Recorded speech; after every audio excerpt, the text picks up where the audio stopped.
un ejemplo de cada tipo, porque finalmente yo le dije que habían 4 enfoques posibles, o sea, habían 2 enfoques, pero habían 4 opciones posibles, ¿ya? Entonces, lo primero que tengo que leer es identificar si es un enfoque cuantitativo o es un enfoque cualitativo, ¿ya?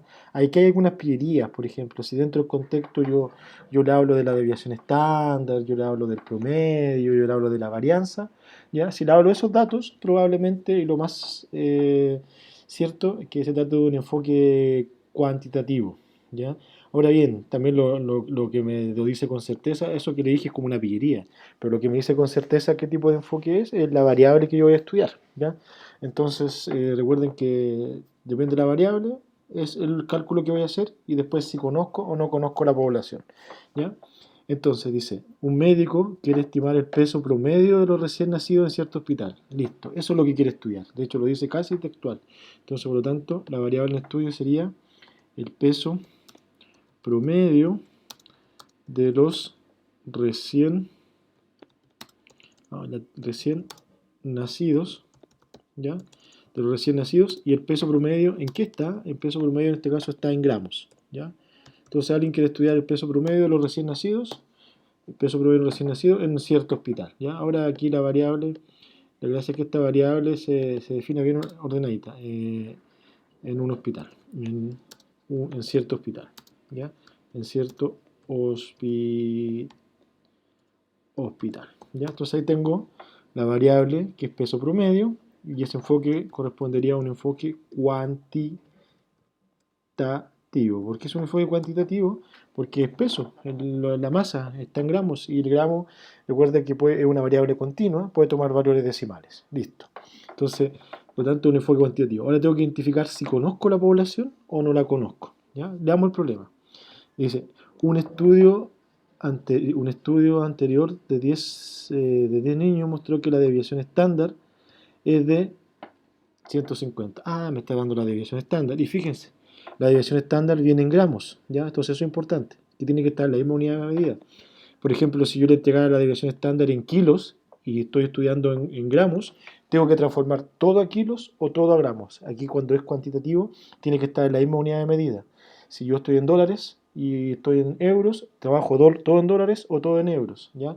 Entonces eso es muy importante. El error dice, ¿qué tan grande debe ser la muestra para que un médico tenga un 95% de confianza? La confianza, ¿de dónde sacó la confianza? La confianza está aquí. Esto está cargado en el ambiente de aprendizaje, pero la vamos a dejar aquí a la vista, ¿ya? La confianza es el valor de Z. Y en este caso, el valor de Z a usar dice que voy a trabajar con un 95% de confianza. Entonces aquí busco el 95%, está ahí. Y el 95, ¿a qué valor está asociado? Al 1.96. Entonces, por lo tanto, el Z es 1.96, ¿ya? Entonces, esta tabla siempre tiene que tener a la vista porque aquí me va a entregar la confiabilidad, ¿ya? El error me dice, ¿qué tan grande debe ser la muestra para que tenga una confianza o confiabilidad del 95%? Y el 95% equivale a 1.96 y que tenga un error de estimación de 40 gramos. Y el error también tiene que estar en la unidad de medida del estudio, 40 gramos. O sea, yo voy a pesar muchas guaguas, pero probablemente, ¿qué quiere decir que tenga un error de 40? Quiere decir que, no sé, pues si yo infiero y después hago mi estudio, yo digo que las guaguas pesan 3 kilos y 3.500 gramos, probablemente lo real sea que las guaguas pesen 3.540 gramos, o para abajo, si yo digo que son 3.500, serían 3.460 gramos. Entonces, por lo tanto, yo me puedo equivocar en 40 gramos, ¿ya? Y ahora bien, el problema número uno, ¿me entrega información acerca de la población? No me dice información acerca de la población, me dice que en cierto hospital. Entonces, por lo tanto, la población aquí sería indeterminada, o desconocida, ¿ya? Desconocida, colocamos, desconocida, indeterminada, ya, es exactamente lo mismo, desconocida, ¿ya? Entonces, aquí tengo dos fórmulas. Esta que está aquí, la primera es cuando no conozco la población, cuando es indeterminada o indefinida o desconocida, o cuando conozco la población.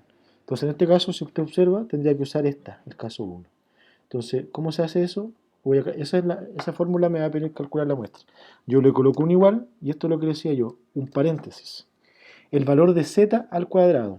Ahí está el z, lo elevo a 2. Ya el valor de z lo elevo a 2, lo multiplico por s, y es S también elevado a 2.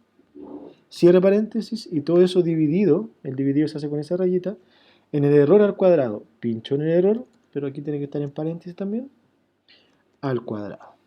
Entonces, por lo tanto, ahí, si está todo bien, me sale eso. Aquí también hay un acuerdo. Entonces, por lo tanto, es una muestra. Entonces, por lo tanto, para yo poder hacer mi estudio, en el primer caso, tendría que tomar 54, algo. Entonces, aquí el acuerdo es que siempre lo vamos a redondear al entero mayor hacia arriba. Entonces, por lo tanto, voy a tener que tomar 55. Siempre voy a redondear hacia el entero mayor hacia arriba. ¿Ya?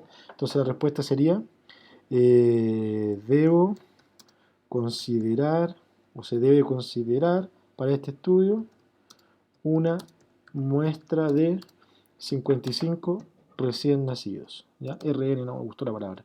Recién, mejor así. Recién nacidos. ¿Ya? Y ahí usted le da el contexto, ¿cierto? Estoy aquí elaborando una respuesta breve. Siempre redondeo ese entero hacia arriba. Entonces, por lo tanto, debo considerar una muestra de 55 recién nacidos. Ese era el caso 1. ¿Ya? Entonces, por lo tanto, ese ejemplo que yo acabo de hacer es un ejemplo de cómo calcular una muestra de un tipo cuantitativo, pero si no conozco la población.